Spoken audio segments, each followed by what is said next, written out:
तर स्टार्ट करूया आपल्या एक नवीन व्हिडिओला आज.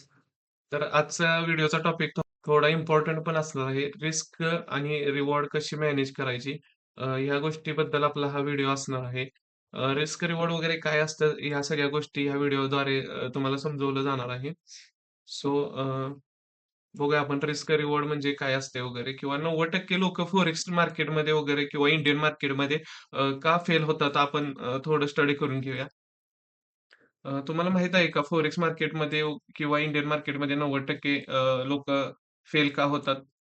कोणताही इंडिकेटर स्ट्रॅटेजी वगैरे नाही. खरं कारण आहे ते म्हणजे रिस्क रिवॉर्ड लोकांना मॅनेज करता येत नाही. रिस्क रिवॉर्ड मॅनेज करता आले तर नक्कीच एक नवीन ट्रेडर वगैरे बिगिनर जरी असाल तर तुम्ही नक्कीच प्रॉफिटेबल वगैरे राहू शकताय.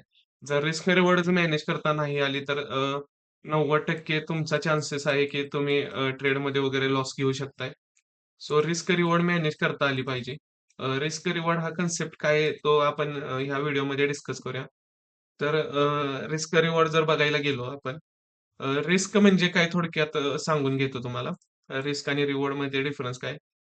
जर मार्केटमध्ये जर बघायला गेलो, जर कोणताही जर ट्रेड आपण पंच केला ह्या रेंजमधून वगैरे, ह्या रेंजमधून जर वरती अपसाइडसाठी वगैरे ट्रेड पंच केला, तर समजा ह्या ट्रेडमध्ये आपलं ठरलं की ₹100 आपल्याला लॉस घ्यायचा आहे आणि ₹300 आपल्याला ह्यात प्रॉफिट करायचा आहे थोडक्यात. आपली रिस्क रिवॉर्ड जर बघायला गेला तर 1:3 ची रिस्क रिवॉर्ड रेशो होते. थोडक्यात माझा स्टॉप लॉस ह्या रेंजमध्ये वगैरे राहील आणि मला टार्गेट आला तर ही रेंज वगैरे मिळेल मला. ह्या रेंजचा माझा टार्गेट आहे. थोडक्यात माझा स्टॉप लॉस ₹100 चा राहील आणि ₹300 चा टार्गेट राहील. त्याला बोलतात 1:3. 1:3 जर तुम्ही बघायला गेला तर 1:3 राहील. थोडक्यात जर सिंपल वेने जर समजायला गेलो, तर एक थोडं हे लावूया आपण आणि इथून आपण एक 1:3 कसं असते जरा सांगतो 1 मिनिटात. 1:3 चा टार्गेट वगैरे कसा रेशिओ वगैरे हे केलं जातं सांगतो. आता जर तुम्ही बघायला गेला, तर स्टॉप लॉस आपला जर बघायला गेलो, तर स्टॉप लॉस आहे 2 पॉइंटचा 2.30 पॉइंटचा आणि टार्गेट जर आपण बघायला गेलो, तर 6.50 पॉइंटचा थोडंसं 2.40 इंटू 3 करावं लागेल आपल्याला. तेव्हा 1:3 चा वगैरे टार्गेट येईल. जर तुम्ही बघायला गेला 1:3 चा टार्गेट ह्या रेंजमध्ये येतोय थोडक्यात, की माझी लॉस घेण्याची कॅपॅसिटी ₹100 आहे आणि माझा जर टार्गेट गेला तर माझी कॅपॅसिटी ₹300 माझा प्रॉफिट होऊ शकतो ह्या ट्रेडमध्ये थोडक्यात.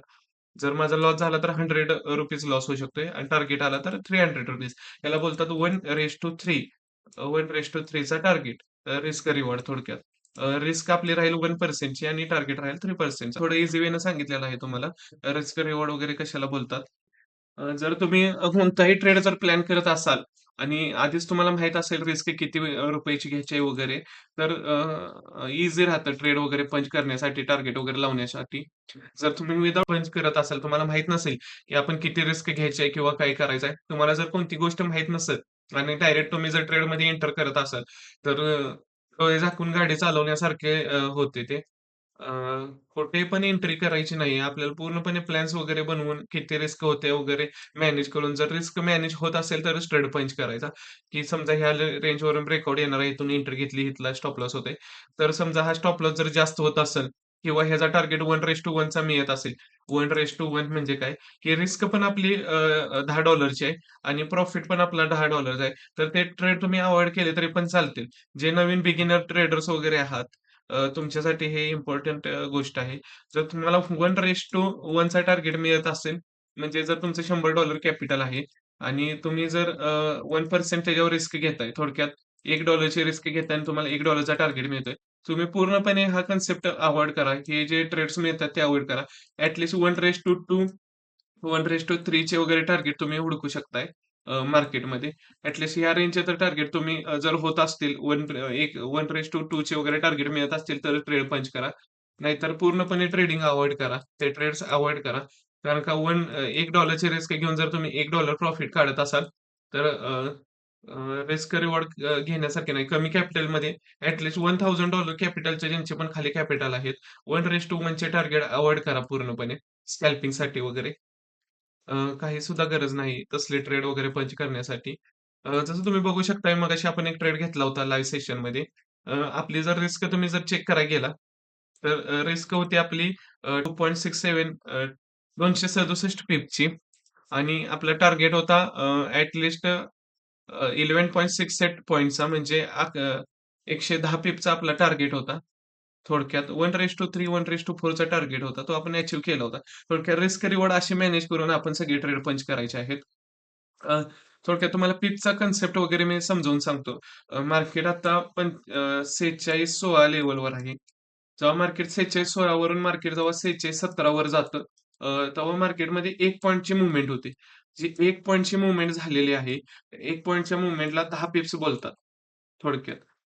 जे पिप्समध्ये बोलतात त्याला असं बोलतात, की 1 पॉइंट जर मार्केट मूव्हमेंट झाली, तर इज इक्वल टू 10 पिप्स. त्याला 10 पिप्स असं बोलतात थोडक्यात. तर पिप्स ह्या अशा गोष्टी असतात. थोडक्यात जर 20 पिपचा जर एस-एल होत असेल, तर तुम्ही ॲट लीस्ट 40 टू 60 पिपचा टार्गेट ठेवला पाहिजे. रिस्क रिवॉर्ड मॅनेज करून तुम्ही सगळ्या गोष्टी केल्या पाहिजेत. तर 20 पिपचा एस-एल होतोय, तर तुम्ही ॲट लीस्ट 40 टू 60 चा टार्गेट ठेवला पाहिजे. तोपर्यंत तुम्ही कोणताही जर ट्रेड समजा जर टार्गेट 20 पिपचं एस-एल जर 20 पिपचा असेल आणि टार्गेट जर 40 पिप, 60 पिपचा होत नसेल, तर तुम्ही अजिबात ट्रेड वगैरे प्लॅन करू नका. थोडा वेट करा. ट्रेड भरपूर भेटतात दिवसात. गडबड कोणी सुद्धा ट्रेडमध्ये करू नका. अ, जर आपण जर सांगायला गेलो, जरा रिस्क कशी रिवॉर्ड वगैरे कसं करायचं मॅनेज वगैरे किती क्वांटिटी वगैरे पंच केल्या पाहिजेत. तर तुमचा $100च्या $100चं अकाउंट असेल. मिनिमम $100चं तर अकाउंट पाहिजे आपल्याला. जर फॉरेक्स मार्केटमध्ये तुम्ही जर येत असाल, तर मिनिमम तुम्हाला शिकण्यासाठी वगैरे $100चं अकाउंट पाहिजे. $50, $30 जे घेऊन येतात, त्यांचे अकाउंट ब्लो होतात लगेच. जर तुम्हाला खरोखर जर शिकायचं असेल, तर एक $100 म्हणजे 9,000 एक अमाउंट आहे इंडियन रुपीजमध्ये. तुम्ही घेऊन येऊ शकताय. ₹9,000 तुम्ही घेऊन आला तर तुमचे रिस्क रिवॉर्ड वगैरे मॅनेज करता तुम्हाला येईल बरोबर. जर तुम्हाला $100 जर तुमचा अकाउंट असेल, थोडं कन्सेप्ट समजावून सांगतो. $100 जर अकाउंट असेल किंवा $500 असेल किंवा $1,000 अकाउंट असेल, हे 3 अकाउंटचे आपण कन्सेप्ट सांगूया. जर तुम्हाला 1 to 2% रिस्क घ्यायची आहे पर ट्रेडला म्हणतोय मी. 1 to 2% ची सगळ्यावर 1 to 2% ची जर आपल्याला रिस्क घ्यायची आहे थोडक्यात. जर तुम्ही 1 to 2% ची रिस्क घेतली तर $1 ते $2 ची रिस्क पर ट्रेडवर होणार. जर $100 जर तुमचं कॅपिटल असेल तर. जर $500 ची असेल तर तुमचं $5 ते $10 ची रिस्क राहणार. आणि जर $100चा $1000चा कॅपिटल असेल तर $10 to $20 ची तुमची पर ट्रेडमध्ये रिस्क राहणार आहे. सो क्वांटिटी जर तुम्हाला ह्यात मॅनेज करायच्या असतील तर तुम्हाला $100 मध्ये 0.01 किंवा 0.02 च्या वरती कोणी सुद्धा क्वांटिटी पंच करू नका. $500 वगैरे तुमचं जर कॅपिटल असेल, तर चांगलं जर ट्रेन असेल तर 0.5 ते 0.7 या रेंजमध्येच तुम्ही ट्रेड पंच करा. 0.07 पर्यंत. आणि $1000 जर कॅपिटल असेल तर 0.10 टू 0.15 या रेंजमध्येच ट्रेड पंच करा. अ, ह्याच क्वांटिटीने तुम्ही थोडं प्रॅक्टिस करू शकताय. जर तुम्ही प्रो ट्रेडर झाला असेल, तुम्हासनी चांगला एक्सपिरियन्स 3 ते 4 वर्षाचा जर एक्सपिरियन्स असेल, तर तुम्ही $100 चे कॅपिटल 0.05 ने सुद्धा मॅनेज करू शकताय. रिस्क रिवॉर्ड बघून तुम्ही कॅपिटल मॅनेज करू शकताय. तुम्हाला जर 100% शुअरिटी असेल, तर 0.5 ने वगैरे एंटर घेऊन तुम्ही $5 वगैरे एस-एल ठेवून तुम्ही टार्गेट वगैरे अचीव्ह करू शकताय. ह्या प्रकारे पूर्णपणे रिस्क रिवॉर्ड मॅनेज केली जाते. सगळ्यात महत्त्वाची गोष्ट जर तुम्ही मार्केटमध्ये बघायला गेला, तर कोणताही ट्रेड पंच करताना तुम्हाला एस-एल लावणं हे गरजेचं आहे. तुम्हाला जर माहीत असेल, की माझी रिस्क बाबा ह्या रेंजमधून $100 आहे. ही जर मी ₹100च आहे. समजा मी इथून एंटर करतोय. मला माहीत आहे मला ₹100 चीच रिस्क आहे आणि माझा टार्गेट ॲट लीस्ट ₹300 ते ₹400 होतोय. सो तुम्ही बिनधास्त एंट्री करू शकताय. प्लॅन करून बिनधास्त एंट्री करू शकताय. तुम्हाला माहीतच नसेल, की रिस्क कितीची आहे, रिवॉर्ड कितीचा आहे, तर तुम्ही पूर्णपणे तुम्ही व्हायबल वगैरे होऊ शकताय थोडक्यात, की काय करू? पॅनिक मोडमध्ये तुम्ही जाऊ शकतायसा. पॅनिक केलं तर तुमचा फंड जाण्याचे चान्सेस 90 टू 100% वाढतात. सो जे पण ट्रेड प्लॅन करायचे तर रिस्क वगैरे प्लॅन करूनच ट्रेड पंच करा, की किती रिस्क घेऊ शकतोय. दिवसाचे आपण समजा $100 आपल्याकडे आहेत. मिनिमम आपण देतो. अ, एक मिनिमम एक्झाम्पल देतोय. जर $100 आपल्याकडे आहेत आणि जर आपल्याला रिस्क घ्यायची आहे, तर आपण मिनिमम एक $5 ची रिस्क घेतली तर चालेल. त्या कॅपिटलवर म्हणजे 5% ड्रॉडाउन झालं तरी पण काही सुद्धा प्रॉब्लेम नाही. जे नवीन बिगिनर वगैरे आहेत 5% ड्रॉडाउन झालं तरी काही सुद्धा प्रॉब्लेम नाही. त्या बदल्यात आपण ॲट लीस्ट $10 to $15 चा टार्गेट अचीव्ह करायचा आहे मार्केटमधून. $5 ची आपण रोज रिस्क घेऊन $10 to $15 आपण रोज प्रॉफिट झाला पाहिजे ह्या हेतूनेच ट्रेडिंग करायची आहे. बट जर $5 वगैरे जर लॉस झाला तर पूर्णपणे ट्रेडिंग तिथंच थांबवायची आहे आणि $10 to $15 जर प्रॉफिट झाला तर ट्रेडिंग पूर्णपणे क्लोज करायची आहे. $5 जर तुम्ही अकाउंट जर $100 अकाउंट जर 1 मंथ टू 2 मंथसाठी जर सर्व्हायव्ह केलं, मी म्हणतोय प्रॉफिट नाही झालं तरी पण चालेल. पण 1 मंथ टू 2 मंथ जर तुम्ही अकाउंट जर $100 सर्व्हायव्ह केलं ह्या मार्केटमध्ये फॉरेक्समध्ये, तर तुमचं चान्सेस खूप वाढतात, की तुम्ही येणाऱ्या थोड्या पिरियडमध्ये तुमचा $100 अकाउंट 1% रिटर्न वगैरे किंवा 100% रिटर्न वगैरे तुम्ही काढू शकताय. म्हणजे $100 अकाउंट तुमचं 200 टू $300 जाऊ शकतंय. येणाऱ्या 1 मंथमध्ये वगैरे किंवा जर तुमचं 1 टू 2 मंथसाठी अकाउंट जर राहिलं स्टेबल, तर तुम्ही येणाऱ्या नेक्स्ट मंथमध्ये ह्यानंतर 1 मंथमध्येच तुमचं अकाउंट 200 टू 300% ग्रो होऊ शकते पूर्णपणे. सगळ्या गोष्टी रिस्क आणि रिवॉर्डवरच अवलंबून राहतात. थोडं जर प्रोफेशनल ट्रेडर तुम्ही बघायला गेला, तर कधीच ते प्रॉफिटचा विचार करत नाहीत. ज्यांच्याकडे पण एक्सपिरियन्स आलेला आहे, ते प्रॉफिटचा विचार कधीच करत नाहीत. त्यांची रिस्क किती होत्या, लॉस किती होऊ शकतं, ह्या गोष्टीवर ते अभ्यास करतात. थोडक्यात समजा माझी रिस्क इथं ₹100 ची आहे, तर पूर्णपणे पहिल्यांदा त्या गोष्टीवर ते स्टडी करतात. त्यानंतरच मार्केट ज्या प्रकारे मूव्हमेंट देते, त्याप्रकारे ते प्रॉफिट वगैरे वाढवू शकतात. म्हणजे थोडक्यात ट्रेलिंग वगैरे, स्टॉप लॉस वगैरे आपला इथे असेल, मार्केट ह्या रेंजला गेलं असेल, तर ते ट्रेल करून ह्या रेंजमध्ये आणून नंतर मार्केट अपसाईड गेलं तर ह्या रेंजमध्ये आणून ते ट्रेल वगैरे करतात. ते प्रॉफिटचा जास्त विचार करत नाहीत. बट जे नवीन ट्रेडर आलाय, बिगिनर ट्रेडर आलाय, ते पूर्णपणे प्रॉफिटचा विचार करतात, की रोज आपल्याला ₹500 प्रॉफिट झालाच पाहिजे, ₹1000 प्रॉफिट झाला पाहिजे. ह्या गोष्टी पूर्णपणे अव्हॉइड करून टाका. जे पण बिगिनर वगैरे आहात तुम्ही. ह्या गोष्टी जर अव्हॉइड केल्या तर तुम्हाला येणाऱ्या काही 6 महिन्यात वगैरे तुम्ही प्रॉफिटेबल वगैरे होऊ शकताय. चांगली ग्रोथ तुमची होऊ शकते. जर तुम्ही पूर्णपणे प्रॉफिटचा विचार सोडून फक्त तुम्हाला स्किल डेव्हलपमेंट वगैरे ह्या गोष्टी सगळ्या शिकायच्या असतील तर तुम्ही 100% प्रॉफिटमध्ये येऊ शकताय. सो आणि जर अ, सगळ्यात मेन 3 गोष्टी आहेत त्यामुळे 90% ट्रेडरचा लॉस होतो. 3 गोष्टी इम्पोर्टंट आहेत. स्टॉप लॉस जो आपण लावलेला आहे एस-एल तो काय करतो आपण समजा मार्केट रिव्हर्सल यायला लागलं तर स्टॉप लॉस वगैरे आपण काढून टाकतो. रिमूव्ह करणे, स्टॉप लॉसला रिमूव्ह करणे. जर मार्केट रिव्हर्सल यायला लागलंय किंवा आपण एंट्री घेतली आणि रिव्हर्सल निघाले तर स्टॉप लॉस ह्या रेंजला लावलाय, स्टॉप लॉस हिट व्हायला तर नवीन जे बिगिनर असतात ते स्टॉप लॉस वगैरे काढून टाकतात. ही सगळ्यात मोठी त्यांची पहिली चुकी आहे. दुसरी चुकी म्हणजे ओव्हर ट्रेडिंग करणे. जास्त ट्रेड घेणे, दिवसभरात जास्त ट्रेड घेणे.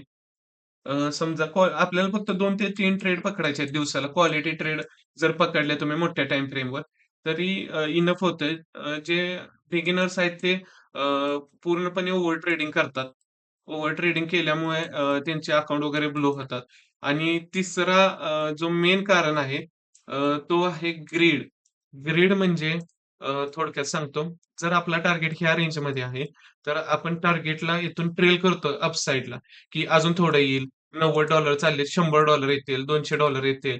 ते वाढत जातं. जेव्हा पण $100 वगैरे देत असतंय थोडक्यात. समजा आपला ट्रेड $10 वरून $100 पर्यंत गेलाय आणि नंतर तो रिव्हर्सल यायला लागलाय. तो $50 वर आलाय.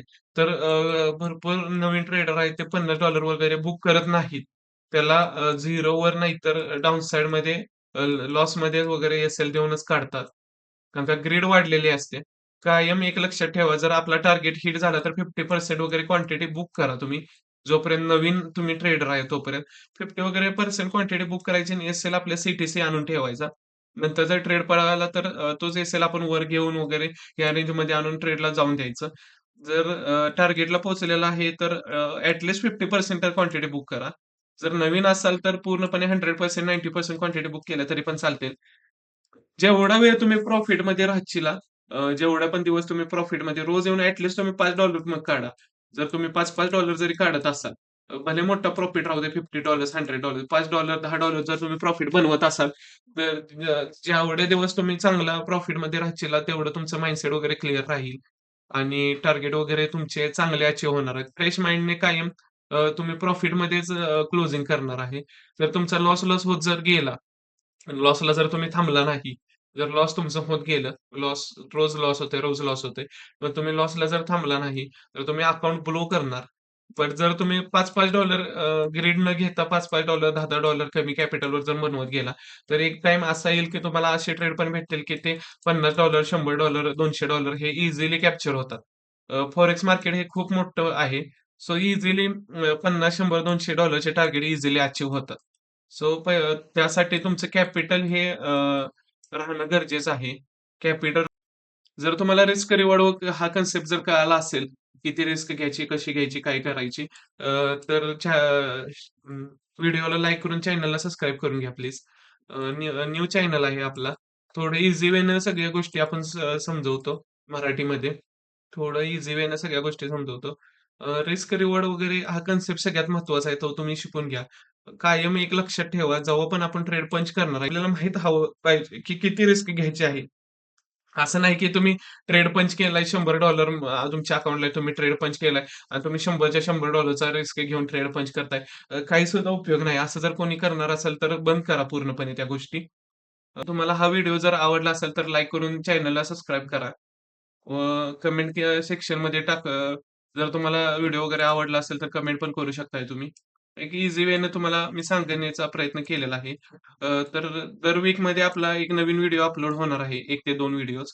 सो जे नवीन चॅनलवर आलाय प्लीज चॅनलला सबस्क्राईब करा. आणि आपल्या लाईव्ह स्ट्रीमवर सगळ्या गोष्टी समजवल्या जातात. ट्रेड कुठून पंच केला पाहिजे, का केला पाहिजे, किती रिस्क घेतली पाहिजे. तर लाईव्ह स्ट्रीम आपली रोज होते. सो तुम्ही चॅनलला सबस्क्राईब करू शकताय. सो तुम्ही लाईव्ह स्ट्रीम वगैरे जॉइन करू शकताय. एकदम फ्रीमध्ये आपण ह्या सगळ्या गोष्टी समजून सांगतो आपण.